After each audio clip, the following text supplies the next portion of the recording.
D P او صاحب شیخوپورہ جناب غلام مبشر میکن کی ہدایت کے مطابق جرائم پیشہ افراد کے خلاف کارروائیاں جاری ہیں۔ اس سلسلہ میں جرائم میں ملوث افراد کے خلاف اسپیشل سرچ آپریشن کیا گیا ہے، جو علاقہ تھانہ صدر فاروق آباد کے علاقہ میں کارروائی کرتے ہوئے 4 افراد جن میں قادر ولد قاصر علی سے کلاشنکوف مع 9 ضرب گولیاں، عصمت اللہ ولد سردار احمد سے کلاشنکوف مع 18 ضرب گولیاں، عمر مقبول ڈوگر سے بندوق 12 بور مع 2 ضرب کارتوس اور بلال احمد سے پمپ ایکشن گن برآمد کر کے مطابق قانون کارروائی عمل میں لائی گئی۔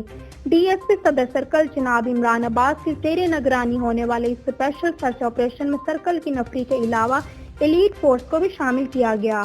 مزید حساس اداروں سے بھی مدد لی گئی۔ ڈی ایس پی صدر سرکل جناب عمران عباس نے کہا کہ جرائم پیشہ عناصر کا ہر حال میں قلعہ کما کر کے شہریوں کو تحفظ فراہم کیا جائے گا اور شیخوپورہ کو امن کا گہوارہ بنایا جائے گا۔ مزید برآں سوشل میڈیا پر اسلحہ کی نمائش کرنے والے کسی قسم کی رعایت کے مستحق نہیں۔ ایسی مجرمانہ سرگرمیوں میں ملوث افراد کے خلاف بلا تاخیر قانونی کارروائی عمل میں لائی جائے گی۔